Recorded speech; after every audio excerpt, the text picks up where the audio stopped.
आसामनि गिबि मन्त्री डॉक्टर हिमन्त बिश्व शर्मा बिथाङा मुख्यमंत्री महिला उद्यमिता बिथांखिनि गेजेरजों 10,000 रांनि चेक राननानै होदों।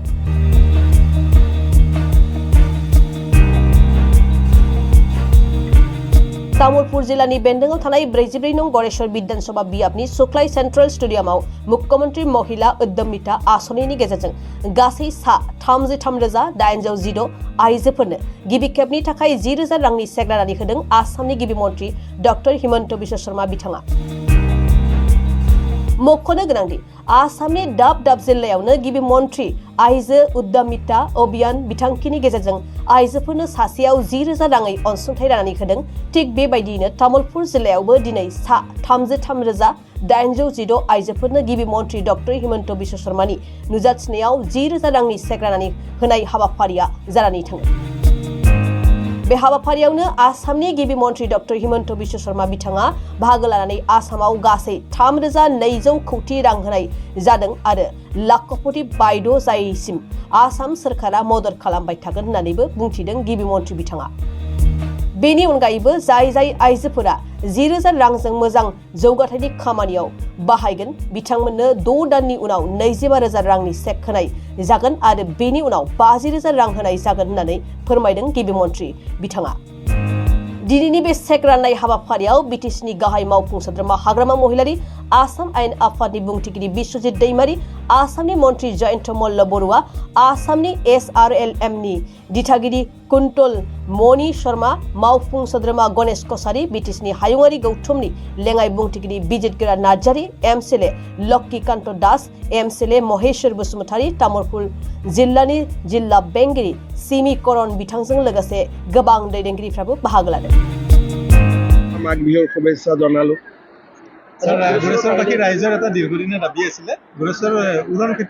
আমাৰ গোটেইখিনি হৈ গ'ল। উৰণ সেতুখন বনাবৰ কাৰণে চৰকাৰে সিদ্ধান্ত লৈছে, প্লেন এষ্টিমেটৰ কাম চলি আছে, হৈ যাব। মহিলা উদ্যমিতা আঁচনিৰ মহিলাক লাখপতি বাইদেউলৈ ৰূপান্তৰিত কৰাৰ পৰিকল্পনা। 33,000 মহিলা আজি আমাৰ গোৰেশ্বৰ সমষ্টিৰ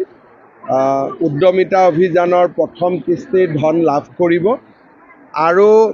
গোটেই অসমতে 32 লাখ মহিলা,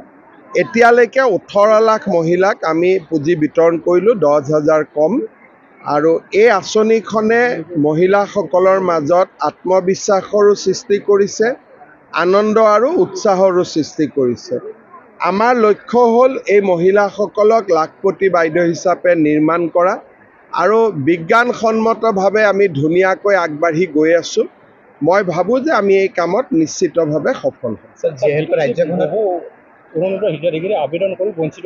চাওক, BTCত আটাইতকৈ বেছি অৰুণোদয় দিয়া হৈছে আৰু কিছুমান ফৰ্ম জমা হৈ আছে, আমি ল'ম।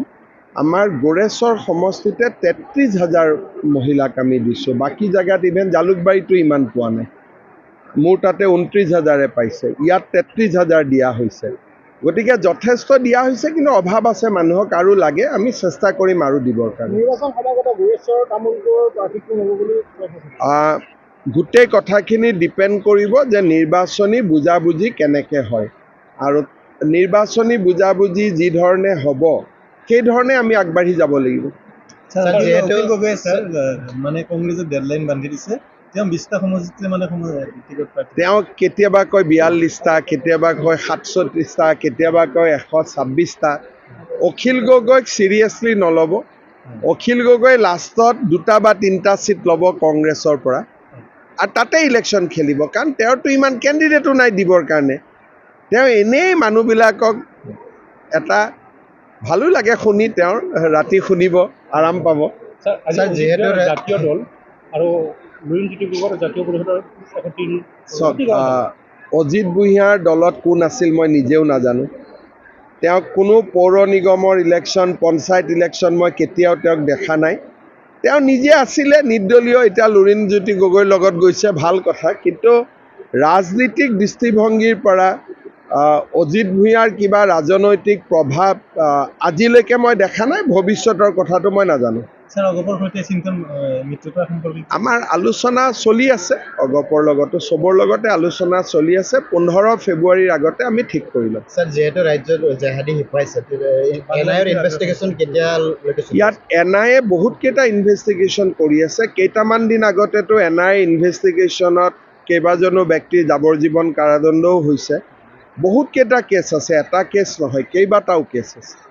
স্যার যোৱাকালি যেহেতু আপুনি মানৱ ডেকাৰ নামটো ঘোষণা কৰিছে গড়েশ্বৰ মই এইটো কৈছোঁ যে য'ত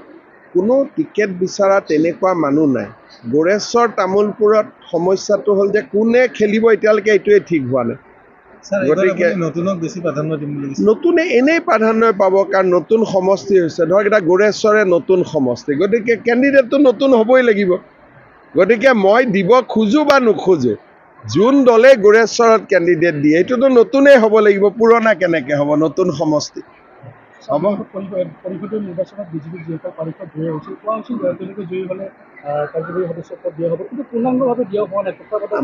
আমাৰ কথাটো হ'ল যে আমিতো ইমান জিকিব পৰা নাই গতিকে হাগ্ৰামা মহিলাৰী ডাঙৰীয়াৰ লগত মোৰ কথা হৈছে যে তেওঁ আমাক যি বিচাৰোঁ আমাক দিব কিন্তু মই বিধানসভা ইলেকশ্যনৰ আগতে বহুত বেছি মেৰ পাছত সোমাব খোজা নাই বিধানসভা ইলেকশ্যনৰ পিছত কৰি ল'ম কাৰণ এটা বুজাবুজি আছে ভাল কৰি কাম চলি আছে মই আগতে BTCৰ ক্ষেত্ৰত কৈছোঁ যে ইয়াত ইলেকশ্যন জিকা হাৰাতকৈ BTCত শান্তিটো আমাক লাগে গতিকে আমাৰ লগত চবৰ ভাল শান্তি আছে ধুনীয়াকৈ মানুহখিনি চলি আছে BTCত গণ্ডগোল হ'ব নালাগে গতিকে আমাৰ যিটো মূল লক্ষ্য ইলেকশ্যন জিকা EM হোৱা MCLA হোৱা এইটো নহয় BTCৰ শান্তিটোৱে আমাৰ মূল উদ্দেশ্য কাৰণ মই আগতে আপোনালোকক কৈছোঁ যে যোন পাৰ্টীয়ে নিজিকক কিয় আমাৰ লগতে থাকিব সেইকাৰণে ইয়াত আমি বহুত বেছি ৰাজনীতি নকৰোঁ আমি ইয়াতে উন্নয়নৰ কামখিনিহে কৰোঁ বিধানসভা নিৰ্বাচনত ইউপিপিএলৰ লগতো আপোনালোকৰ বুজা পৰা থাকিব চেষ্টা হ'ব যে UPPL BPF দুইটাই লগত থাকিব লাগে কিন্তু মই ক'লেইতো চব কাম নহ'ব চেষ্টা আমি কৰিম কিন্তু কেতিয়াবা চেষ্টাটো সফল হ'ব কেতিয়াবা নহ'ব কাৰণ তেওঁলোকৰ ডাইৰেক্টলি প্ৰতিদ্বন্দ্বিতা আছে কিন্তু তাৰ মাজতো বিজেপিৰ লগত দুইটা দলৰে কোনো সংঘাত নাই গতিকে আমি চেষ্টা কৰিম যে একেলগে মিলি ইলেকশ্যন খেলাৰ কাৰণে হয়তো সফল হ'ব পাৰোঁ হয়তো সফল নহ'বও পাৰোঁ সেইটো ফেব্ৰুৱাৰীৰ 15 তাৰিখৰ আগতেহে প্ৰতিচ্ছবিটো আপোনালোকে গম পাব স্যাৰ গৌৰৱ গগৈৰ কেছটো কি হ'ল খুব সোনকালে আমি গৌৰৱ গগৈৰ যিটো পাকিস্তানৰ সৈতে জড়িত যিটো সম্পৰ্ক তাৰ আমি গোটেই কাগজ পত্ৰ ৰেডি কৰি লৈছোঁ আমাৰ অফিচাৰসকলে এইকেইদিন কামো কৰি আছে খুব সোনকালে মই আপোনালোকৰ আগত এইখিনি দি দিম এইটো আমি জুবিনৰ ঘটনাটোৰ কাৰণে ৰখি দিবলগীয়া হ'ল গতিকে জানুৱাৰী মাহ পাৰ হৈ ফেব্ৰুৱাৰী নাপায় জানুৱাৰীতে এইটো বিষয় আপোনালোকক আমি ক'ব পাৰিম মানে গৌৰৱ গগৈ ইলেকশ্যন খেলিব নাপায় চাওক মানুহৰ আটাইতকৈ ডাঙৰ কথা যে পাকিস্তান ভাৰতৰ এখন শত্ৰু ৰাষ্ট্ৰ আমাৰো শত্ৰু ৰাষ্ট্ৰ ইলেকশ্যন খেলা নেখেলাতকৈও যে পাকিস্তানৰ লগত সম্পৰ্ক থকাটো উচিত নে অনুচিত এই গোটেই কথাবিলাক অসমৰ ৰাইজে বিচাৰ কৰিব আপোনালোকে চাওক আজিৰ পৰা 4 মাহ আগতে গৌৰৱ গগৈয়ে স্বীকাৰ কৰিলে যে মোৰ দুইটা ল'ৰা ব্ৰিটিছ আজিলৈকেতো ভাৰতীয় নকৰিলে ঠিক আছে ভুলতে কোনোবা ক'লে কোভিডৰ সময়ত লৈ ল'লে কিবাৰ সময়ত লৈ ল'লে যি ক'লে আমি এইবোৰ এৰি দিলোঁ কিন্তু আজি 4 মাহ তেওঁ যদি ধৰি ল'লোঁ তেওঁ অসমৰ মুখ্যমন্ত্ৰী হ'ব খোজে তাৰমানে মুখ্যমন্ত্ৰীগৰাকীৰ ঘৈণীয়েকো ভাৰতীয় নহয় ল'ৰা ছোৱালী দুটাও ভাৰতীয় নহয় অফিচাৰসকলে কি সাহসত গৈ ঘৰত কথা পাতিব যে 4জন মানুহ 3জনে বিদেশী গতিকে এই কথাবিলাক অসমৰ মানুহে জানে বুজে শুনে আৰু অসমৰ মানুহে এনেকুৱা মানুহক কেতিয়াও অসমৰ বৰঘৰত সোমাবলৈ অনুমতি নিদিয়ে তেওঁলোকে কি নাজানো এইটোতো ভাৰতৰ সংবিধান প্ৰদত্ত নিয়ম আপুনিও কাৰোবাৰ ওপৰত কমপ্লেইন দিব পাৰে যিকোনো মানুহে 21 জানুৱাৰীলৈকে কমপ্লেইন দিব পাৰে যদি মোৰ কাৰোবাৰ ওপৰত সন্দেহ থাকে তেওঁলোকে ভাবিছে যে বহুত নাম কাটা যাব তেনেকুৱা নহয় চবেই নটিচ পাব নটিচ নোহোৱাকৈ কাৰো নাম কাটা নাযায় তেওঁলোকে একো বুজি নাপায় কাৰণে এইবিলাক লৰা ধেমালি কৰি থাকে